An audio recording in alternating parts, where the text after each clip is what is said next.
Hi, I'm Deborah Myberg, and I'm with Matteo Sardagna with Einaudi, and you're part of one of the grandsons of the Einaudi dynasty. And you produce a wine from Barolo, so maybe you could first tell me a little bit about the location and your favorite sites. Okay. So Barolo is so wide and complex area. It's like, for me, it's like an orchestra, to make a comparison. So where you can have different sound. So each hill sound and tell a different story. So I think this is a nice metaphor, I can say, to introduce the Barolo, because Barolo once was called Barolo and many years ago. Now coming out all the diversity that we have inside of the 11 village. And so what I like more probably is my flagship, that is Barolo Canubi. Also because I start to be my favorite wines, favorite region are Burgundy. In general, if I have to choose a region in the world. And the second is Barolo. But probably I'm making advertising for French, but because Burgundy is great, and I think Barolo is similar in a way.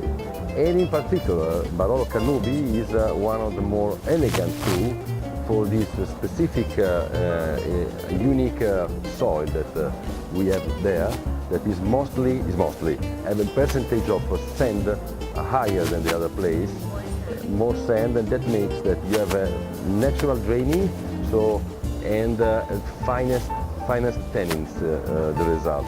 Natural draining, that means that you have usually a very nice ripening. So it's beautiful to run these vineyards, because you have always a very nice result, even in the worst vintage, cold vintage. But usually you have maybe 1 week before you can go harvest before.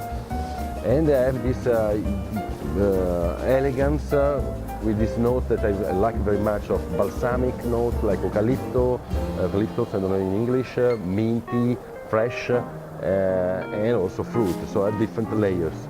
And this finesse of the tannins. How big is Canubi? How large? In total, it's difficult to say, because there are Canubi San Massa, Canubi San Lorenzo, okay. Canubi Voskis.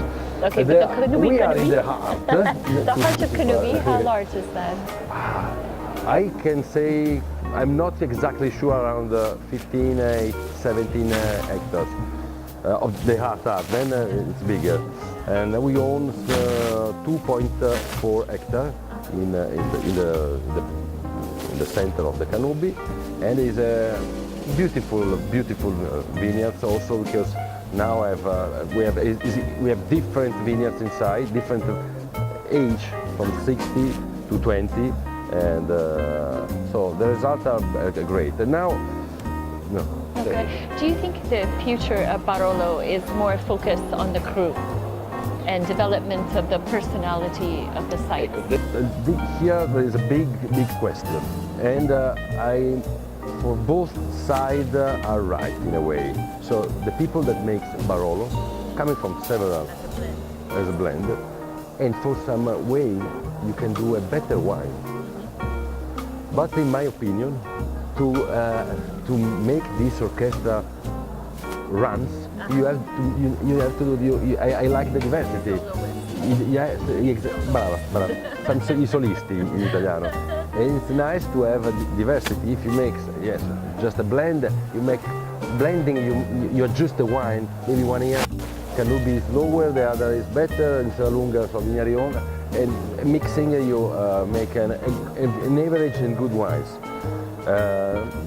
But I like the diversity, and so my idea with the time for my winery is to add to create like a chateau, like in Burgundy, with many cru. Now I finalized to acquire a nice piece in Bussia, Monforte, and then we have other in Barolo Costa Grimaldi called Eterlo, that is always in the village of Barolo. Maybe in the future in Serralunga La Morra I would like to have another piece of vineyard to make the orchestra moving in my winery. And also because I'm passionate with Nebbiolo, so I like to work with them. What is the biggest challenge for you working with this variety? The biggest challenge is always something to find details, to try to make this vineyard come out from the bottle in a better way. So in the challenge now, not big challenge, is we are reducing and from 2014 vintage we eliminate the barrique and we are going back to the large cask because I think the modernity stays not in the device where you put the wine but in the way of vinification and in particular in the way you manage the vineyards.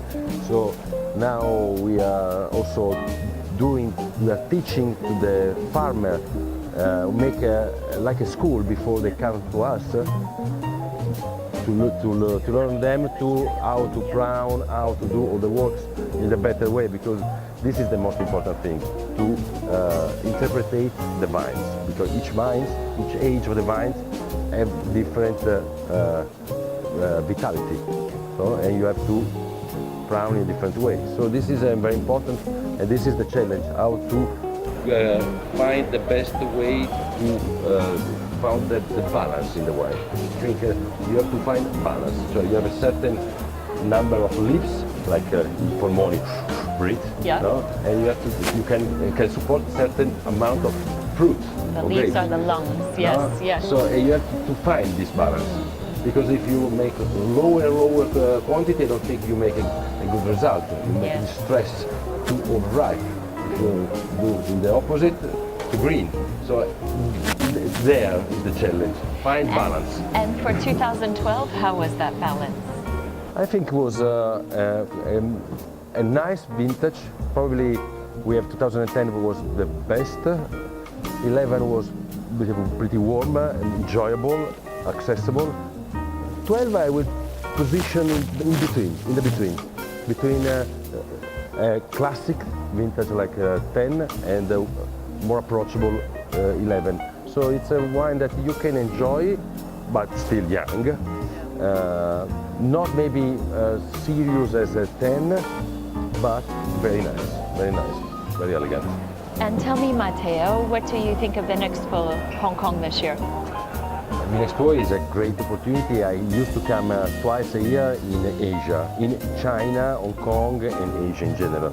And for sure it's the promising market. For many producers we still are lost, but we have to find the correct road, and Expo is the solution to find the street. Well, good. I wish you every success with the show, and with these wines, I'm sure you'll have it. Thank you. Thank you very much.